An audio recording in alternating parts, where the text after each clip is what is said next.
Detective Damon Hunt had finished a grueling 14-hour shift, and fatigue was etched deeply into his features as he walked the damp streets of Edgewater. The city was bathed in the dim glow of flickering streetlights, reflecting off the rain-slicked pavement. It was nearly midnight, and the usually bustling avenues were eerily quiet, with most residents tucked safely behind closed doors. Damon's tall, athletic frame was partially concealed beneath a dark trench coat, collar turned up against the persistent drizzle. His badge was safely tucked away in his inner jacket pocket. He was off duty, mentally already halfway home, where rest awaited him. But his senses, honed by years of police work, remained sharp. Even off duty, his instincts never faded completely. Suddenly, distant sirens echoed through the silent streets, drawing his attention. Moments later, flashing blue and red lights illuminated the storefront windows nearby. Damon paused, his trained gaze immediately scanning the scene unfolding a block away, near a small 24-hour convenience store he visited almost daily. Two police cruisers had skidded to a stop, officers rushing toward the shop with weapons drawn. Curiosity and professional instinct urged Damon closer, but caution tempered his pace. He stopped at the edge of the intersection, watching silently, his hands tucked calmly into his pockets. Police radios crackled as several officers hurriedly entered the store. Within seconds, shouts erupted, muffled yet unmistakably tense. Damon narrowed his eyes, quickly evaluating the scene. He instinctively stepped slightly forward, considering approaching the officers to offer assistance, when suddenly a harsh voice barked directly behind him, slicing sharply through the night air. "Stop right there. Hands up. Don't move." Damon stiffened, immediately realizing the command was directed at him. Slowly, he turned around, hands visible at his sides, his heart quickening slightly. Facing him stood Officer Jacob Ramsey, young and visibly tense, gun drawn and aimed squarely at Damon's chest. "Officer," Damon spoke calmly, deliberately maintaining a controlled tone, "I'm Detective Damon Hunt, Edgewater PD. I was passing by and stopped to assess the situation." The officer hesitated, flashlight raised harshly, its beam glaring painfully into Damon's eyes. The officer's expression remained hostile, mistrust etched deeply into every line of his youthful, anxious face. "Detective?" Officer Ramsey sneered incredulously, voice dripping with contempt. "Yeah, right. Keep your hands where I can see them." Frustration began simmering beneath Damon's composed exterior, yet he remained perfectly still, slowly and carefully raising both hands, demonstrating absolute compliance. His heart pounded with indignation, but his face revealed none of it. "My badge is inside my coat pocket," Damon said clearly, firmly. "Check it yourself. Call dispatch. They'll confirm who I am." The young officer ignored Damon's offer entirely, taking 2 aggressive steps forward, gun still trained rigidly on the detective. "I said don't move. Hands against the vehicle, now." Damon felt humiliation flare hotly through him as he was forced roughly against the side of the patrol car. The cold, wet metal bit painfully into his ribs, making him wince slightly. Yet he remained composed, fighting the instinctive anger burning deep within him. Around them, passers-by began to stop, watching with wide eyes, their phones quickly rising to record the troubling scene. Damon felt their stares acutely, humiliation tightening his chest. Yet he silently endured, knowing any resistance could escalate dangerously. Officer Ramsey roughly searched Damon's pockets, pulling out his wallet and badge aggressively.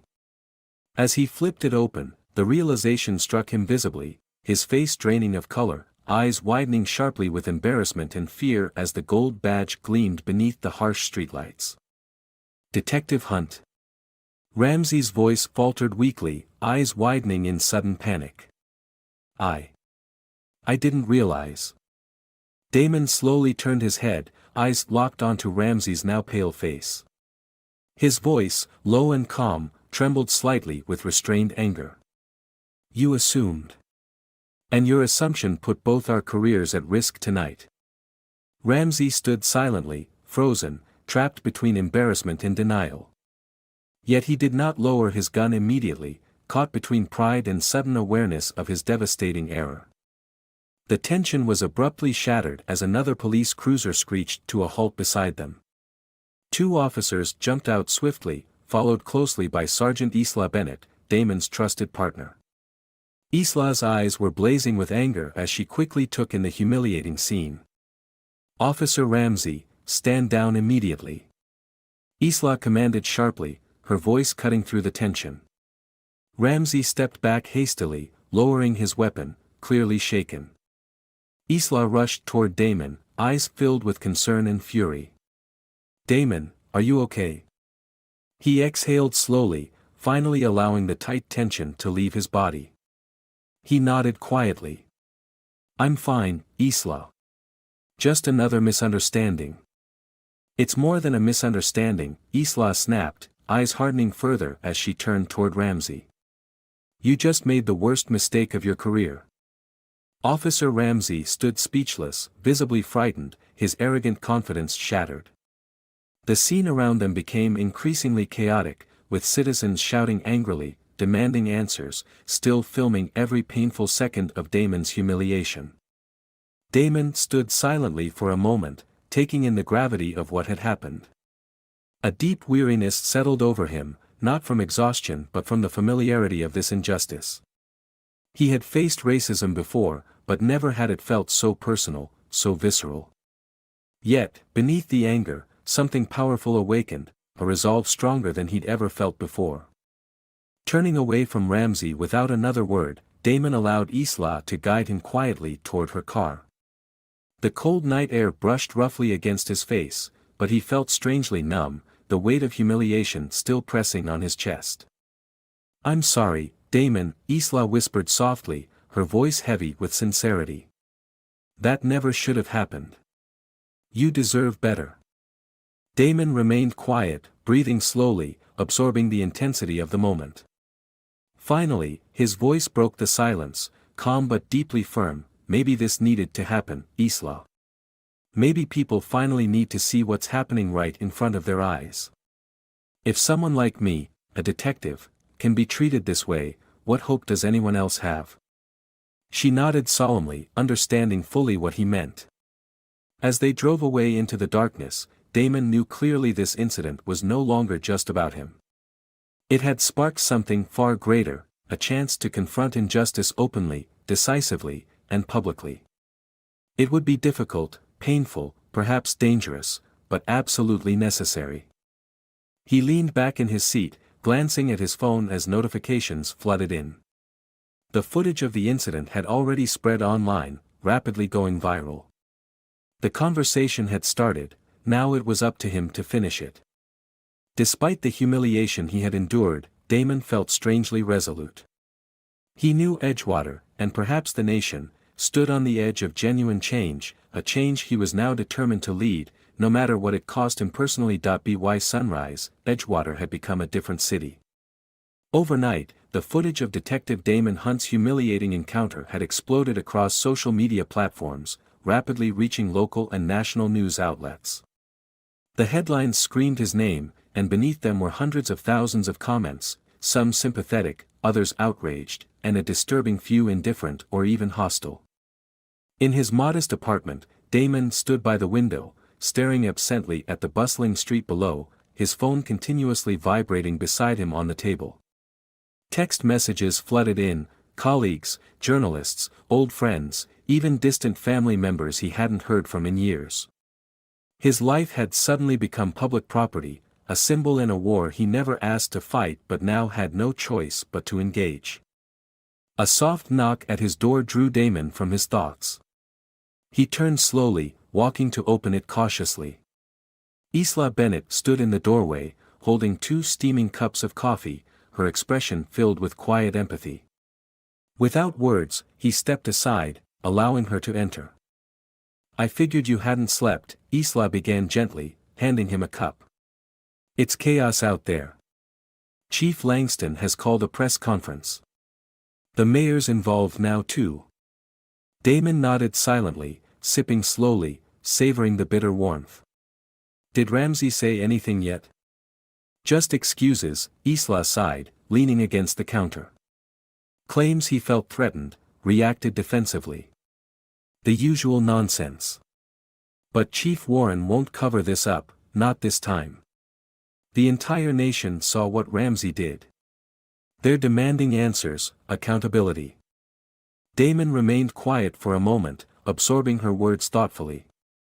The coffee's warmth seeped into his cold, tired body, slightly easing the tension gripping him since the incident. Yet deep within him, anger lingered, fierce and unyielding. What bothers me, Damon finally spoke softly, his voice edged with bitterness, is how quickly Ramsey's prejudice surfaced.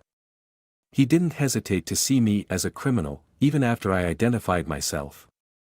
How many others has he done this to, how many who didn't have my badge, my resources? Isla nodded slowly, eyes filled with sadness and understanding. Too many, Damon. That's exactly why we can't let this go quietly. He took another deep breath, gathering strength. I need to speak publicly. People need to hear from me directly, not just statements from the department. I need to tell my own story. Isla hesitated slightly, then nodded decisively. You're right. But it won't be easy. You'll become a target, not just for support, but for hatred too. Can you handle that? Damon met her gaze resolutely. I have to. If I don't speak up, who will? Within hours, Damon, accompanied by Isla and Chief Warren, stood before a packed conference room at police headquarters. Camera flashes erupted, microphones were thrust toward him, and reporters shouted questions rapidly, each louder than the last. Chief Warren stepped forward first, addressing the crowd firmly, yet his voice trembled slightly from tension. What happened to Detective Hunt was unacceptable, inexcusable. Officer Ramsey has been suspended pending a thorough internal investigation. But today, Detective Hunt himself wishes to address you directly. The room quieted instantly, anticipation palpable. Damon approached the podium slowly, carefully scanning the crowd. He exhaled deeply, centering himself before finally speaking. Thank you all for being here today. I never imagined standing before you under these circumstances. As a detective, I've dedicated my life to upholding justice, protecting this community. Yet, last night, I found myself on the opposite side of justice, not as an officer, but as a victim of the prejudice I swore to fight against. The room grew still, attentive, the gravity of his words hanging heavily in the silence. The officer who detained me did so not because of suspicious behavior, but because of prejudice, Damon continued firmly, maintaining steady eye contact with the cameras. I wasn't seen as a detective, a protector, I was reduced solely to the color of my skin. But let me be clear, this incident is not isolated. It represents a much deeper issue, one we can no longer ignore. His words resonated profoundly, his controlled yet passionate voice capturing the attention of everyone present. I became a detective to protect people, to serve justice, not to become another example of injustice myself. But now, standing here today, I'm determined to ensure this humiliating experience isn't meaningless. It must spark genuine change, change that ensures justice truly serves everyone, equally. Questions erupted immediately, journalists shouting over one another. Detective Hunt, do you believe Edgewater Police is inherently racist? Are you calling for Officer Ramsey's termination? Do you trust your colleagues after this incident? Damon paused thoughtfully, carefully selecting his next words. I'm not here to tear down an entire department. I respect many officers who genuinely want justice. But systemic issues exist and must be confronted directly. Officer Ramsey must be held accountable, not simply punished but educated. Reform isn't just about punishing the guilty, it's about ensuring this never happens again. The intensity in his voice silenced the room momentarily. Reporters scribbled furiously, cameras recording every emotional nuance. Chief Warren stepped forward, speaking decisively. Effective immediately, Officer Ramsey is suspended pending investigation. Detective Hunt has my full support, and Edgewater PD is committed to transparency. We will address this openly, honestly, and urgently. As the conference ended, Damon felt a mixture of relief and exhaustion sweep over him. Yet beneath that exhaustion was a new feeling, a profound sense of responsibility.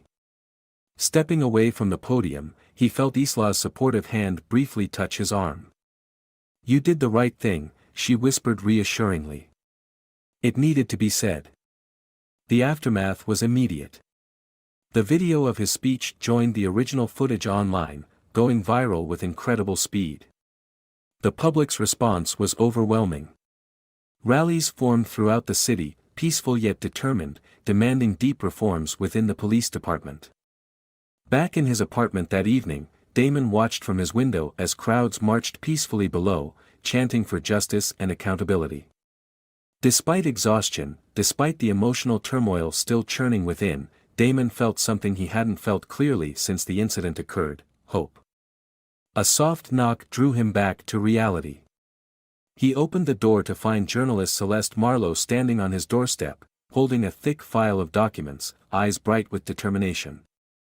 "Detective Hunt," Celeste began cautiously, "I've got something you might want to see. There are more cases like yours, many more. Edgewater PD has a history of similar incidents, all quietly buried. Are you ready to take this even further?" Damon met her gaze calmly, fully aware of the weight behind her words. Yet he felt no hesitation, only resolve. "Yes," he answered steadily, stepping aside to welcome her in. "I'm ready." As she entered, Damon knew clearly that his life had forever changed. This was no longer just about clearing his name, it had become a fight for justice itself, a battle he now understood would demand every ounce of strength he possessed.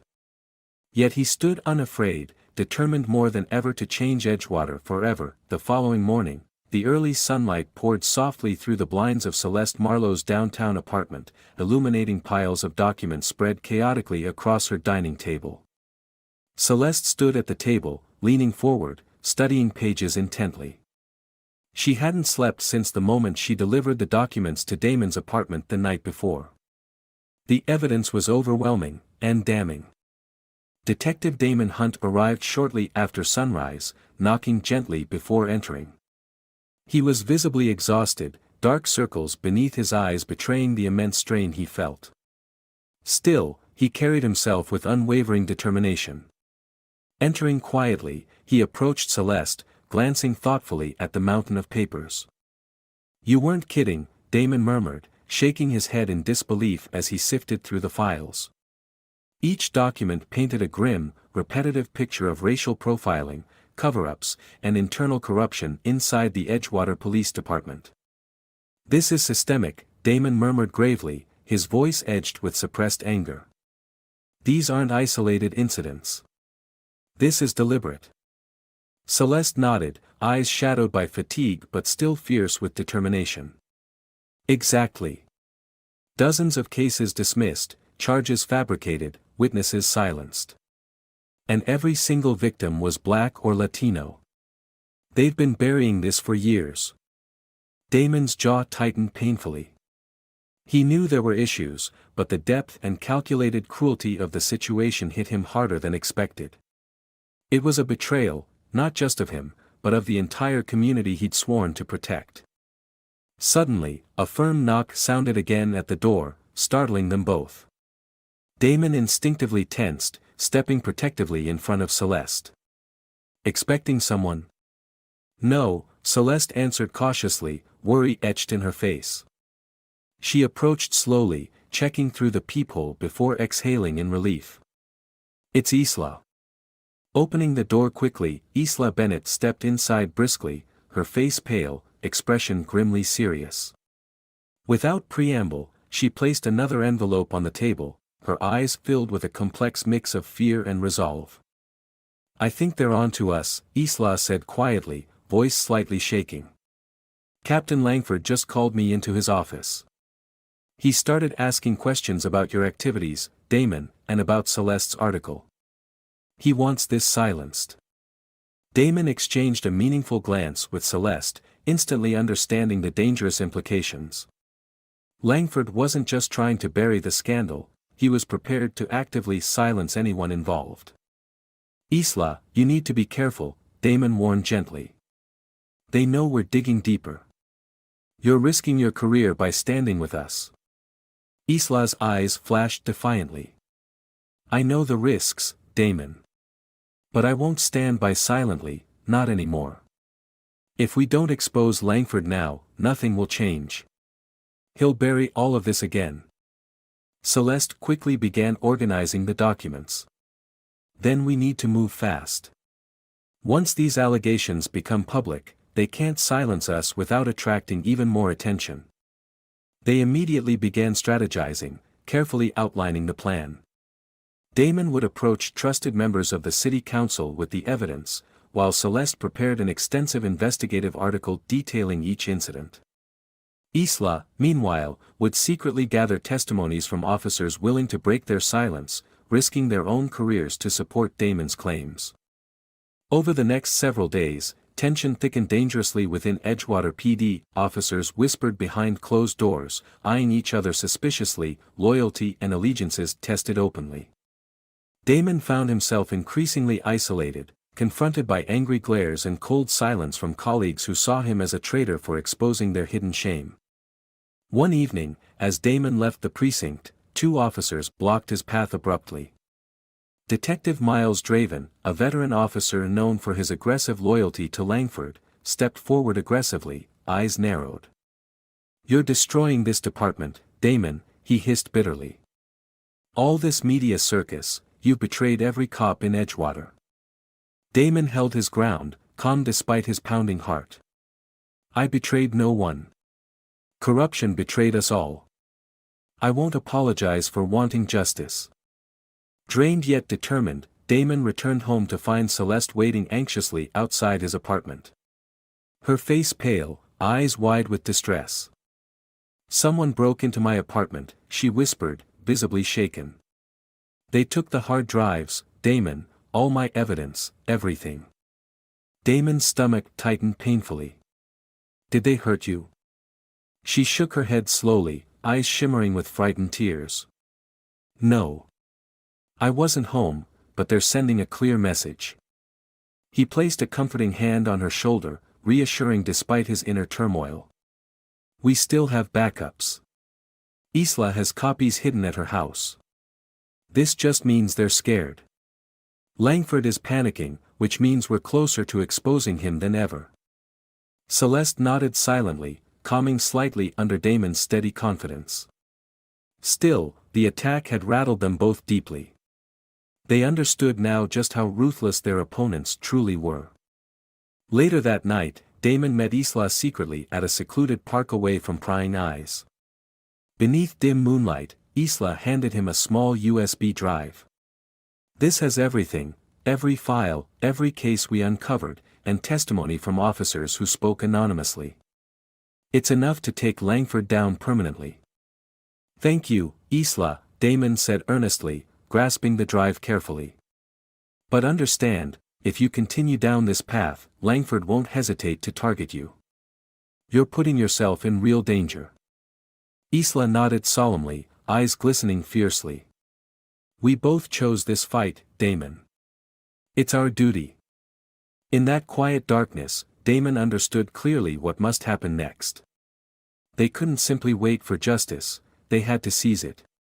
They agreed, Celeste's next article would not merely expose corruption, it would demand an immediate, independent investigation by state authorities, leaving Langford no chance to control the outcome. That night, Damon lay awake, mind racing with possibilities and threats, vividly aware of the stakes. He knew exposing Edgewater PD's corruption meant risking his own safety, reputation, and career, but retreat was impossible now. When morning came, Celeste's article exploded across the headlines, igniting widespread outrage.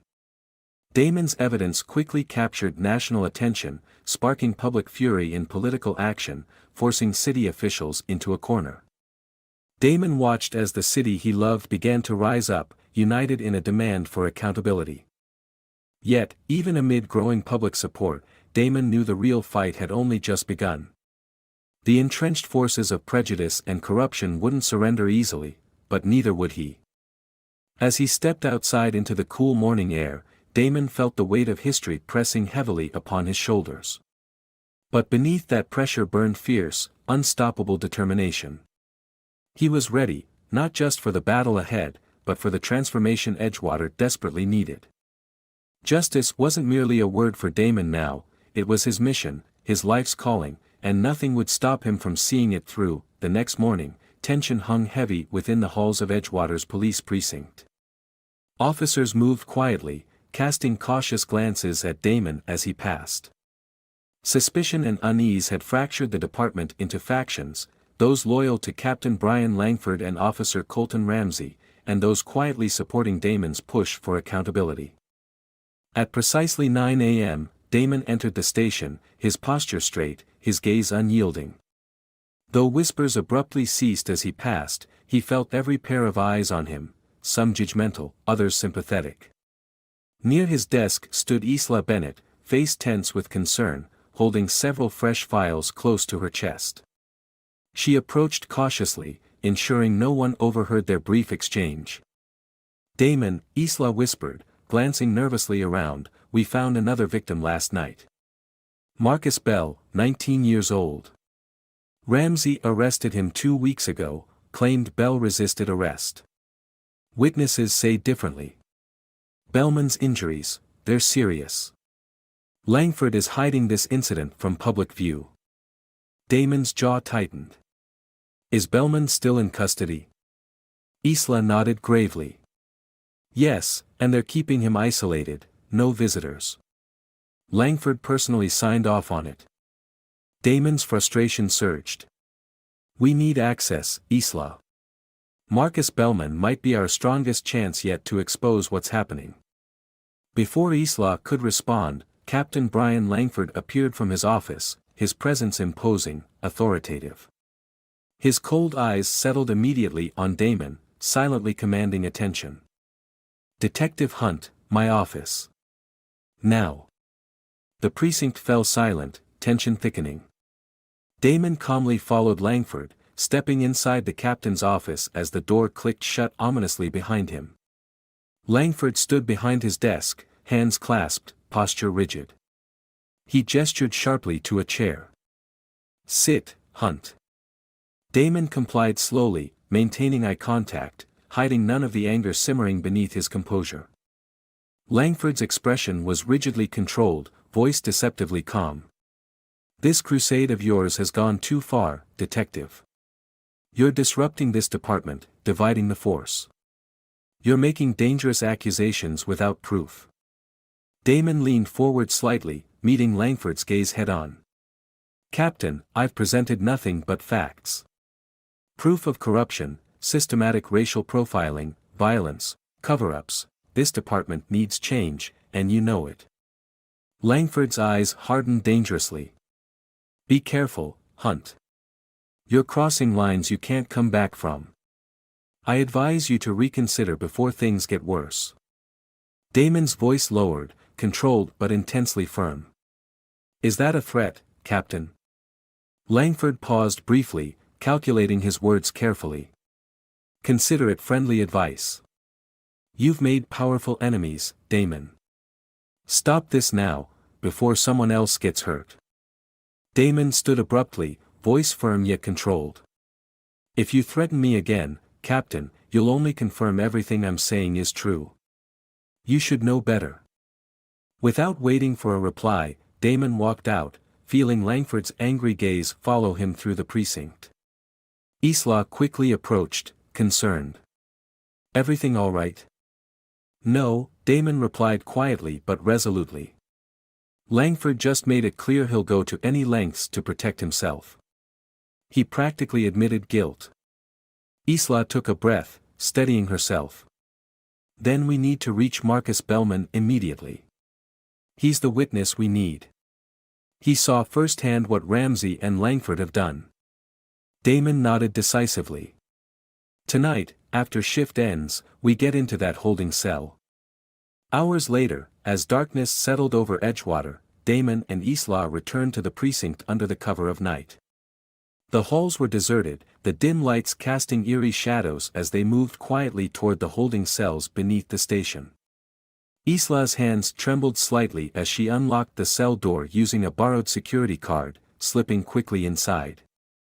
Marcus Bellman sat quietly, hunched over, face bruised, body battered, eyes full of mistrust and fear. When Damon stepped forward, Marcus recoiled instinctively, visibly frightened. "It's okay," Damon assured gently, raising his hands calmly. "I'm Detective Damon Hunt. This is Detective Bennett.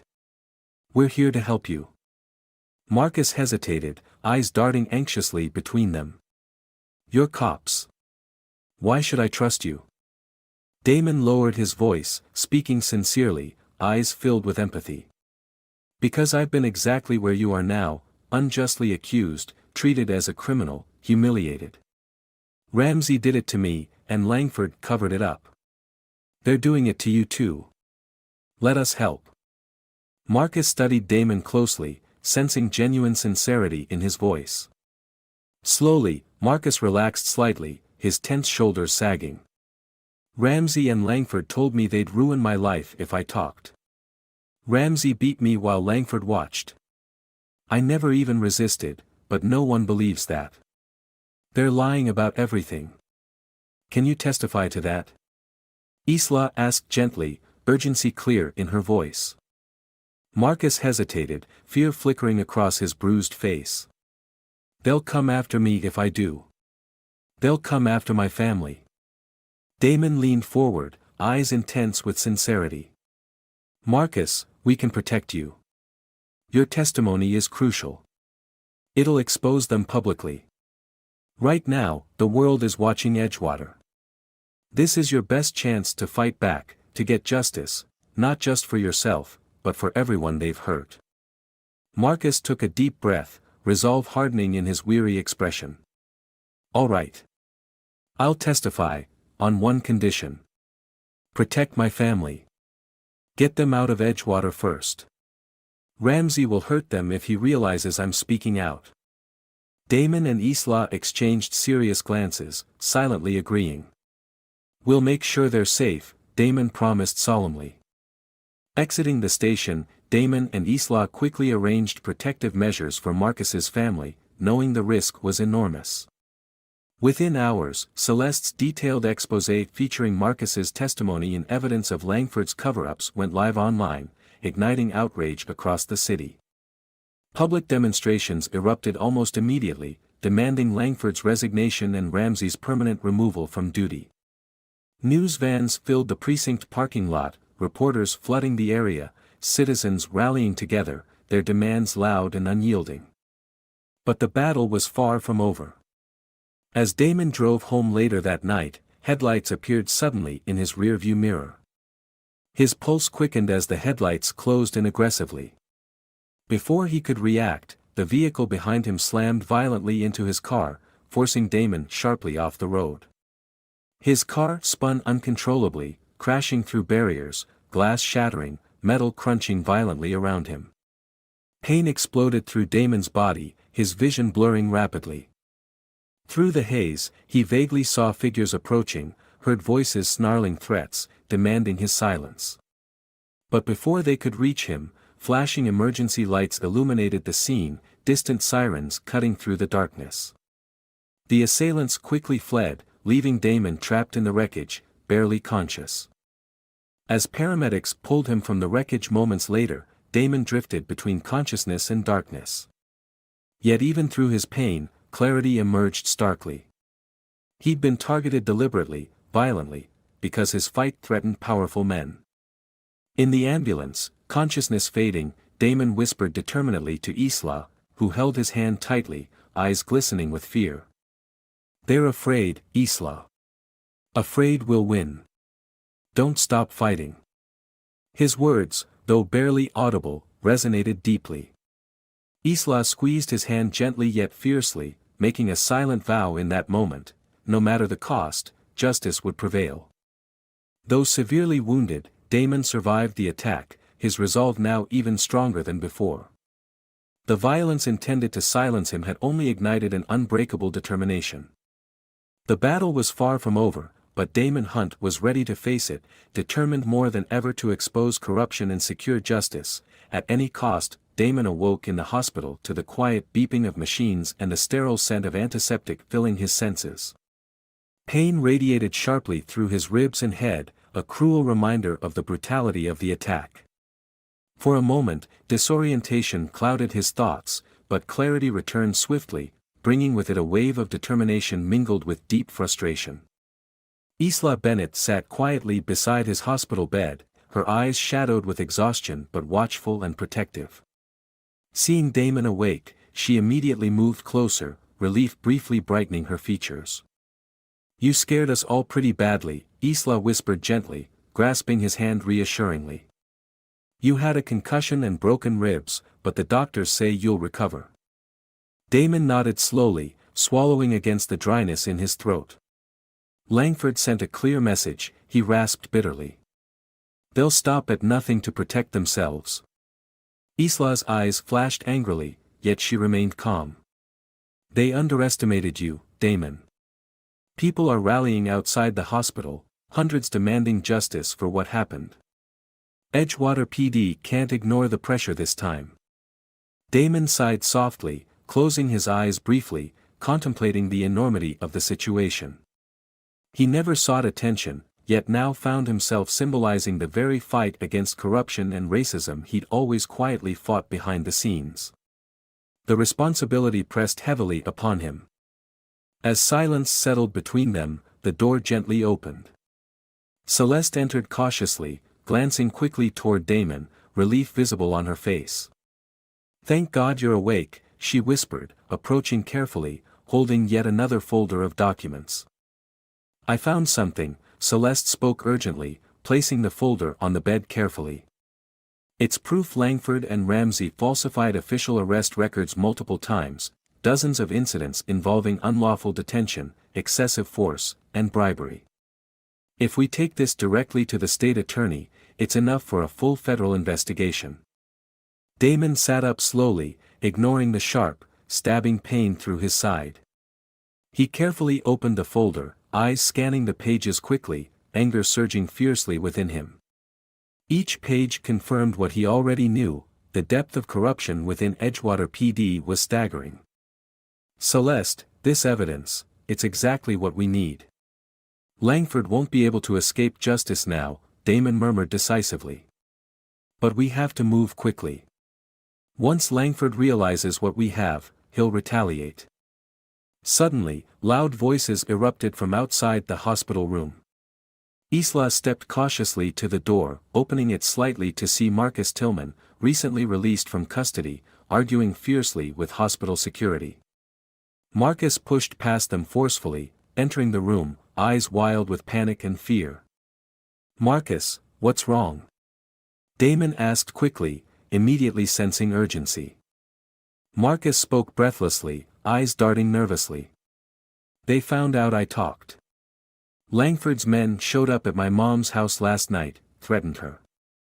"They told me if I don't recant, something terrible will happen." Damon's fists clenched involuntarily. Langford had officially crossed every possible line. "We can protect her," Damon reassured Marcus steadily, voice calm despite inner turmoil.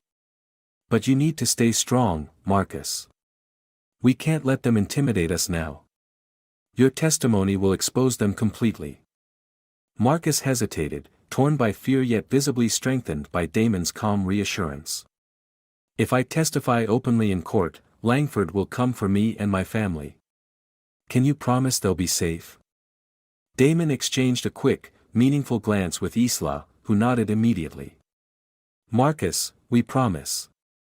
We'll protect you and your family, personally, if we have to." Marcus took a deep breath, his resolve returning steadily. "Then I'll do it. I'll testify publicly against Ramsey and Langford.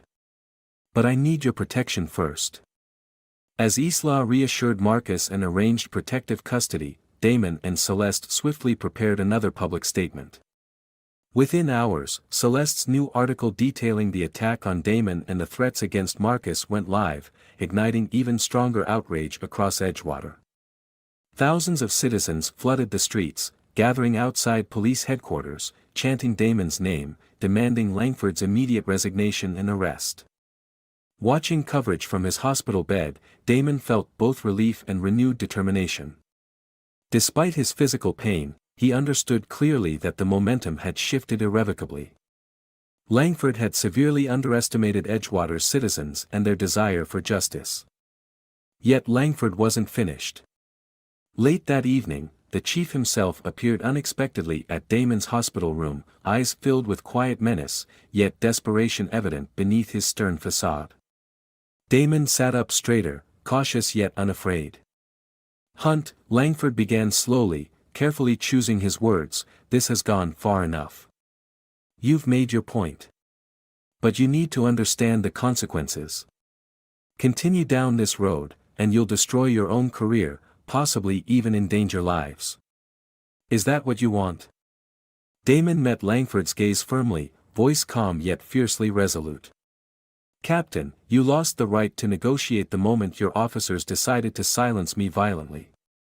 I won't back down, not now, not ever." Langford's expression darkened dangerously. "You're making a mistake, Damon. If you continue this, there's no turning back." Damon's voice grew sharper, controlled yet powerfully firm. "Captain, your threats won't silence me. The public sees clearly who you are now. Your days covering up corruption and abuse in Edgewater are numbered. Justice is coming, and you're powerless to stop it." Langford clenched his fists tightly, understanding clearly he'd lost control entirely. Without another word, he stormed out, visibly shaken, his authority unraveling before Damon's eyes. In the days following his release from the hospital, Damon and his allies mobilized swiftly, providing Marcus with secure protection while presenting their evidence directly to state authorities. A formal investigation was officially opened, putting immense pressure on Edgewater PD. Though exhausted physically and emotionally, Damon returned to the precinct days later, facing the silent stares of colleagues who now recognized him differently, some with quiet admiration, others still angry or suspicious. Yet Damon walked forward resolutely, unwavering.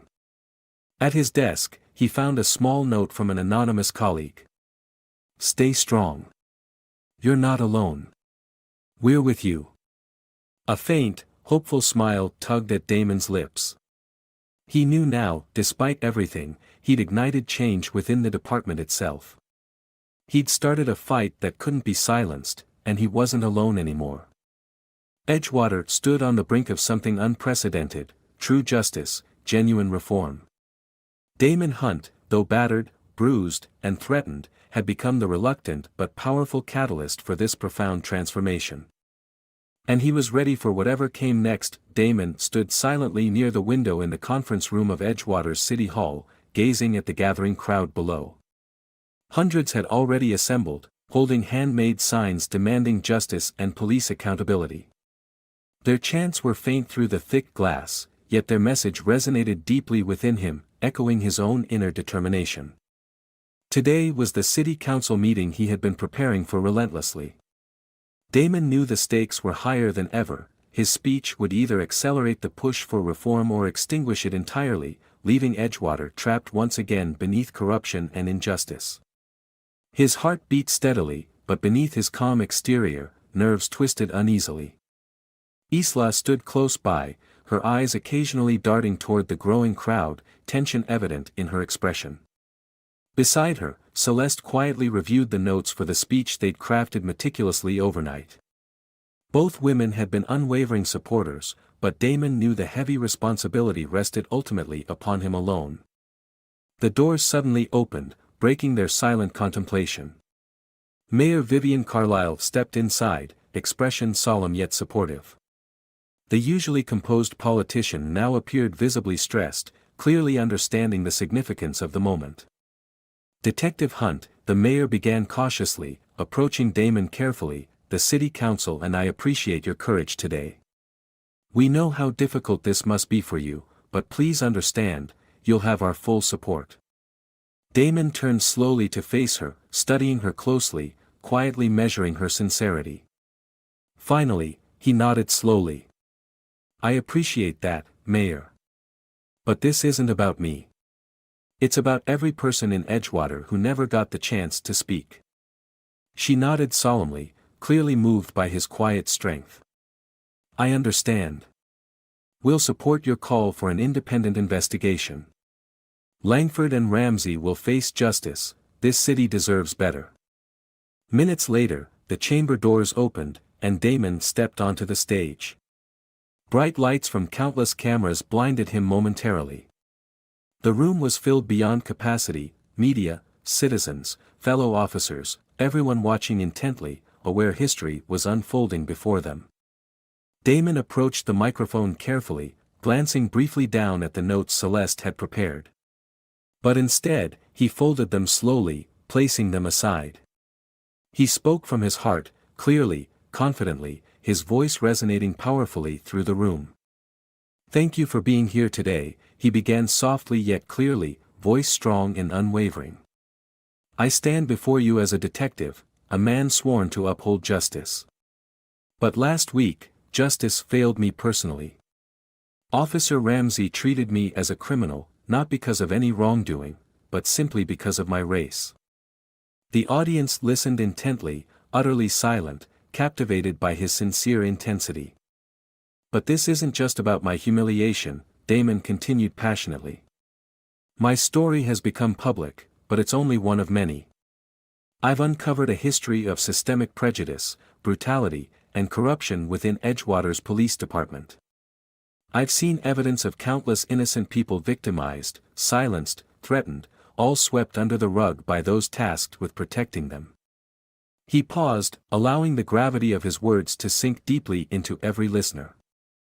"We can no longer allow officers like Ramsey and leaders like Captain Langford to betray their badges without accountability," Damon declared forcefully. "This isn't an attack on law enforcement, it's a demand that law enforcement serve everyone equally. Police departments across America must acknowledge that true justice cannot coexist with prejudice, corruption, or silence." The room erupted suddenly in spontaneous applause, emotional and passionate. Damon glanced around, seeing support reflected clearly in faces that just days before had seemed indifferent or hostile. Something had shifted profoundly, his courage had awakened theirs. Mayor Angela Foster approached quickly, taking the microphone, her voice trembling slightly with emotion. "The City Council, in cooperation with state authorities, announces today the immediate suspension of Captain Brian Langford pending a full external investigation. Officer Ramsey will face criminal charges for assault and misconduct."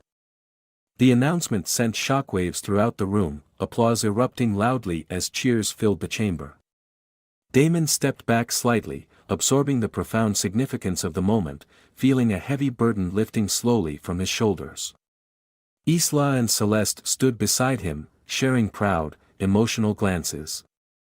As the meeting ended, citizens and media surged toward Damon, praising his courage, offering support and gratitude. Among them stood an elderly African-American woman, quietly waiting until Damon noticed her. Her eyes glistened with tears as she took his hand gently.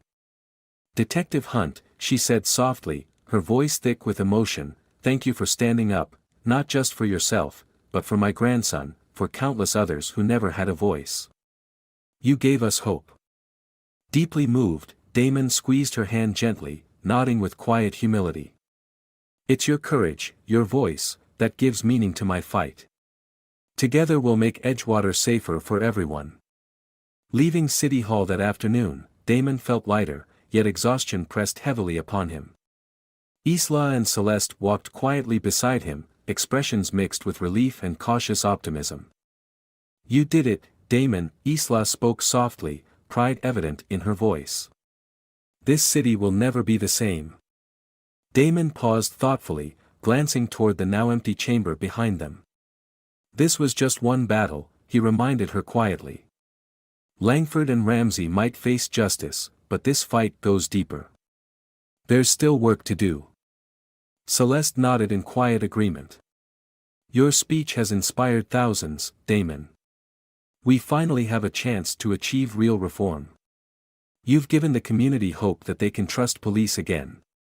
Late that evening, returning home, Damon found his apartment door ajar. Instinctively, he drew his firearm cautiously, stepping silently inside.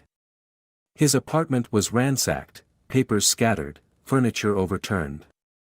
Anger flared instantly within him, knowing exactly who was responsible. But his anger turned suddenly to cold fear as he saw a chilling message scrawled angrily across the wall in bold, aggressive letters. You won't survive this, Hunt. Stop now or else. Damon stood silently, chest tightening painfully. Langford's desperation was escalating dangerously. This battle for justice had just become deadly personal. Yet, rather than fear, Damon felt a surge of resolute defiance. He called Isla immediately. They broke in, Isla. They're desperate.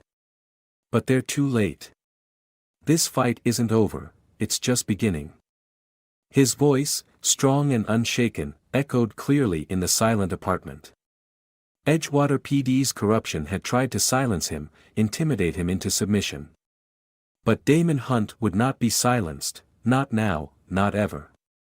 His fight had become the city's fight, and Edgewater had finally awakened. Damon knew clearly now that no matter the threats or violence he faced, he'd chosen the right path. He would see it through until justice truly won. A heavy silence hung over Edgewater's police headquarters on the morning of Captain Brian Langford's formal hearing. The atmosphere was charged, thick with tension and anticipation. After weeks of escalating pressure, the city awaited answers that would define the department's future and rewrite its history. Inside the crowded courtroom, Damon Hunt sat stiffly at the prosecution's table, flanked by Isla Bennett and Celeste Marlowe. Though Damon wore his uniform proudly, beneath the composed exterior, he felt the profound weight of what was about to unfold. Cameras filled every available space, reporters crowded the gallery, and outside, the voices of protesters could still be faintly heard chanting for justice, reminding everyone that the city itself was on trial today. Langford sat rigidly across from them, his face a careful mask of arrogance, eyes cold and defiant, even under scrutiny. Beside him, Officer Ramsey sat quietly, visibly anxious, his arrogance shattered by weeks of relentless public condemnation. The presiding judge, Eleanor Braddock, entered calmly, bringing an immediate hush to the courtroom.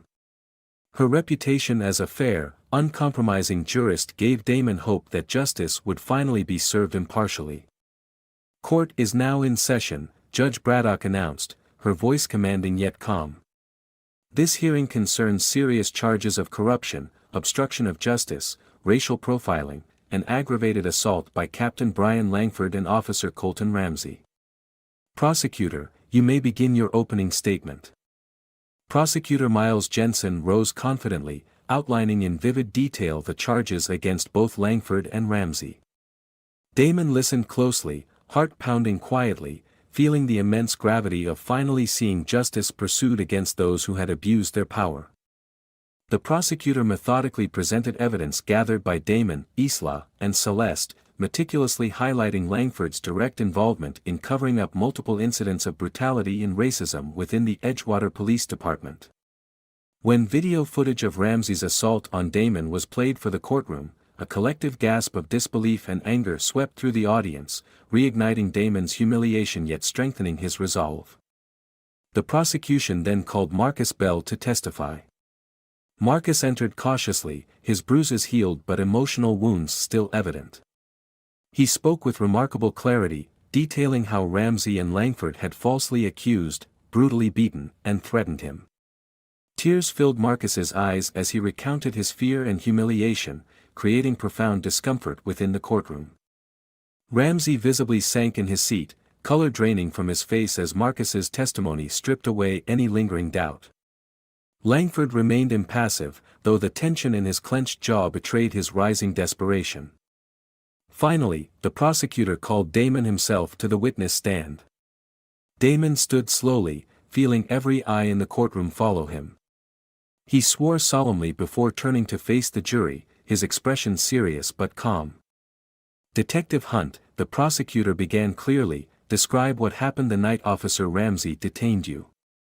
Damon spoke clearly, firmly recounting the humiliating encounter, the aggressive approach, the refusal to acknowledge his identity, Ramsey's racial slurs, and Langford's subsequent attempts to silence him. As he spoke, Damon's voice never wavered, but the memories evoked deep, still raw pain. "You are certain Captain Langford actively attempted to suppress evidence of Officer Ramsey's wrongdoing?" the prosecutor pressed carefully. "Absolutely," Damon answered without hesitation. "Captain Langford personally threatened me and others who sought the truth. He protected officers engaged in violence, racial profiling, and abuse.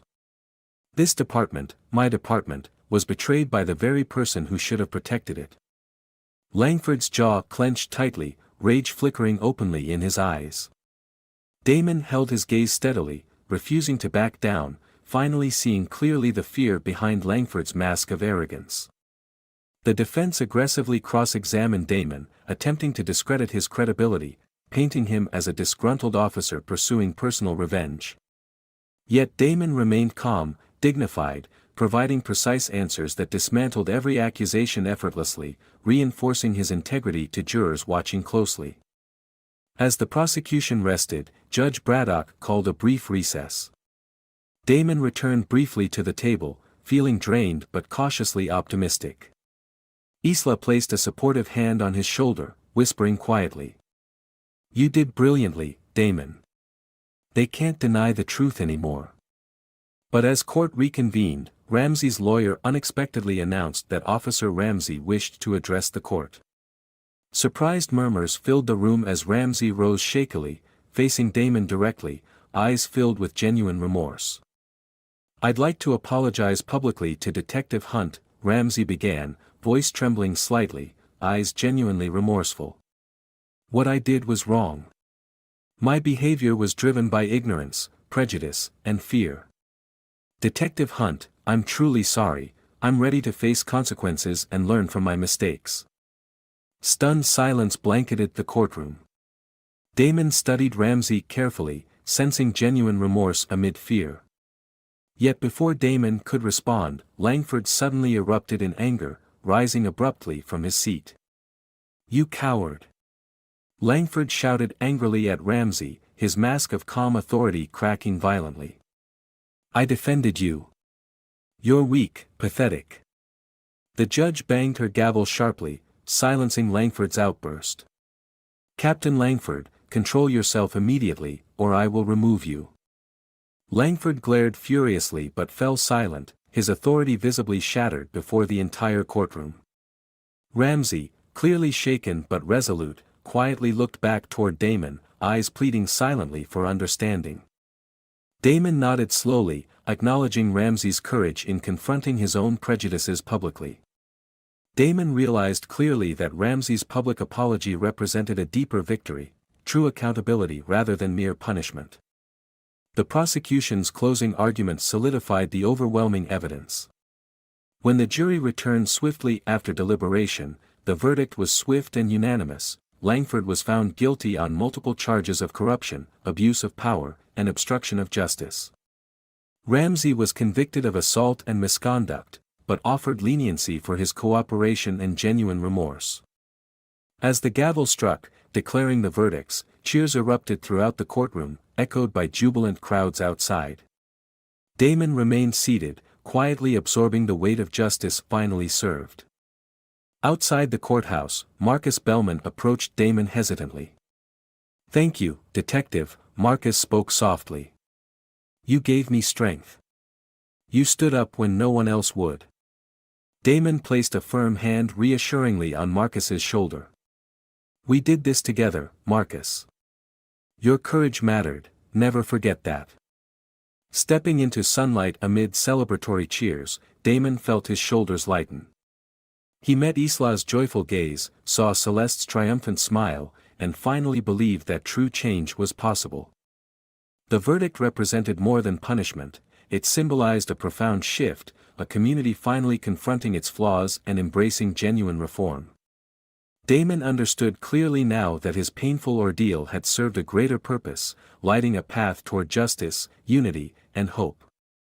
The fight wasn't over, but today was a monumental victory, proof that courage could triumph over corruption, truth could defeat prejudice, and justice, at last, had found its voice in Edgewater. 6 months later, Edgewater felt transformed. The city, once plagued by corruption and distrust, was slowly healing. Streets that had once echoed with protests now hummed peacefully with the sounds of progress. Detective Damon Hunt stood in front of Edgewater Police Headquarters, gazing thoughtfully at the bustling avenue before him. He had come early today, savoring a rare quiet moment before the daily chaos began. Behind him, the precinct building had undergone a remarkable shift, both physically and culturally. Walls that once concealed corruption were now decorated with community artwork celebrating unity and justice. A newly installed plaque at the entrance read, "Edgewater Police Department, serving every citizen equally." A deep sense of pride swelled within Damon as he read those words. They represented not just a personal victory, but a hard-fought triumph for the entire city. Yet beneath his pride, Damon remained keenly aware that the fight against injustice was never fully finished. It required constant vigilance. The sound of footsteps approaching drew his attention. Isla Bennett joined him, holding 2 cups of coffee. Her face, once shadowed by stress and uncertainty, now reflected cautious optimism. "Morning, Damon," Isla greeted warmly, handing him a coffee. "Ready for today?" Damon smiled slightly, sipping thoughtfully. "Every day feels like a battle, but now, at least, it's one worth fighting." Isla nodded in agreement, glancing briefly toward the precinct doors. "You changed this city, Damon. People trust us again, finally. I never thought I'd see Edgewater like this." "Not alone," Damon corrected gently, turning toward her. "We did this together, you, me, Celeste, Marcus, and everyone brave enough to speak up." Inside the precinct, Damon's new office awaited. He had recently been appointed head of internal affairs and police reform, an unprecedented role created specifically due to his relentless efforts. Isla, now promoted to lieutenant, worked closely beside him, overseeing training programs focused on racial sensitivity and community trust. Celeste continued her fearless journalism, now nationally recognized for her investigative reporting on police reform. At precisely 9 a.m., Damon and Isla walked inside, warmly greeted by colleagues whose trust they had painstakingly regained. Damon stepped into his office, where Celeste waited patiently, notebook in hand, ready to interview him for a follow-up article. "Detective Hunt, or should I say Chief of Internal Affairs?" Celeste joked lightly, smiling warmly. Damon chuckled softly, shaking his head. "Still just Damon. But I appreciate the promotion." Celeste's expression grew serious. 6 months ago, Edgewater seemed irreparably broken. Now your reforms have become a national model. Did you ever think you'd see this day? Damon hesitated thoughtfully, considering his answer carefully. "Honestly, there were times I doubted it," he admitted slowly. "But after everything, Ramsey's arrest, Langford's conviction, seeing Marcus finally get justice, it reminded me that real change is possible, but only if people have the courage to demand it." Celeste nodded silently, jotting notes. "People say you're the reason Edgewater transformed, that you're a hero. How do you feel about that?" Damon hesitated, reflecting deeply before answering carefully. "I'm grateful people see me that way, but this was never just my fight. It was a fight for an entire community. The day I was falsely accused by Ramsey, it nearly broke me. But looking back, it might have been exactly what this city needed. A painful lesson turned into a wake-up call."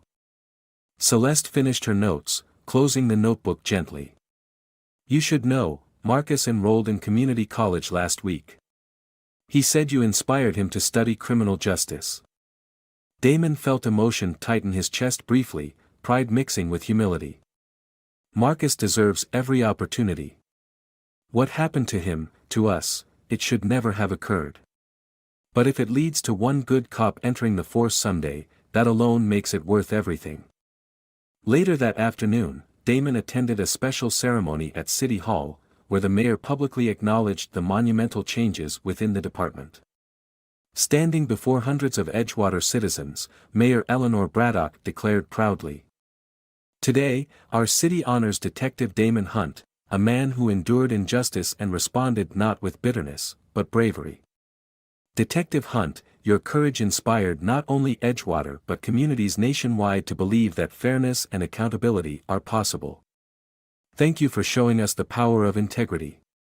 The crowd erupted with applause, cheering loudly, filling the air with joyous pride. Damon approached the microphone slowly, his voice steady yet humble. "Thank you, Mayor Braddock, and thank you, Edgewater," Damon began gently, addressing the crowd directly.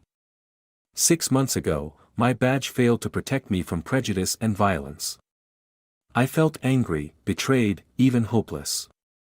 But that moment of darkness also became the start of something bigger, a fight we needed, to restore integrity and humanity in policing."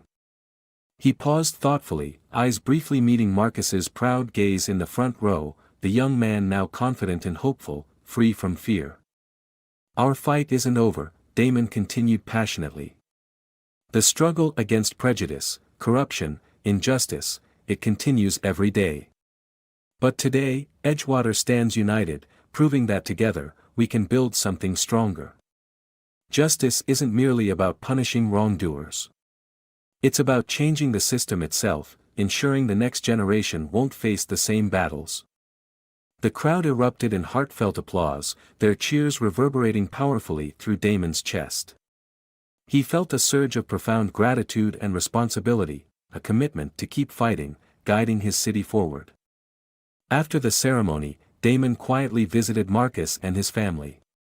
Marcus stepped forward first, eyes shining with genuine respect. "Thank you, Detective," he said firmly, offering his hand sincerely. "You gave me hope when I had none left. I promise, I won't waste this chance." Damon grasped Marcus's hand warmly, pride clear in his voice. "Marcus, you've already proven stronger than those who tried to silence you. Your courage helped change this city as much as mine." As evening settled over Edgewater, Damon walked slowly with Isla and Celeste along streets now peaceful, where trust and optimism slowly returned. He glanced thoughtfully toward city lights, feeling deeply the weight of responsibility yet certain of his path forward. "I never imagined this," Damon spoke softly, almost to himself. "After Ramsey stopped me that night, I thought I'd lost everything. Instead, we sparked something powerful, something unstoppable." Celeste smiled knowingly, gently touching Damon's shoulder. "Maybe you never wanted this fight, Damon, but it needed you. Edgewater is better today because you refused to surrender." Damon nodded quietly, feeling a calm strength settle deep inside him. For the first time in months, his heart felt genuinely at peace, not because the fight was over, but because he finally understood his purpose clearly. He would continue this fight, as long as necessary, for justice, equality, and accountability. Edgewater had awakened, and Damon Hunt was determined never to let it fall back into darkness again.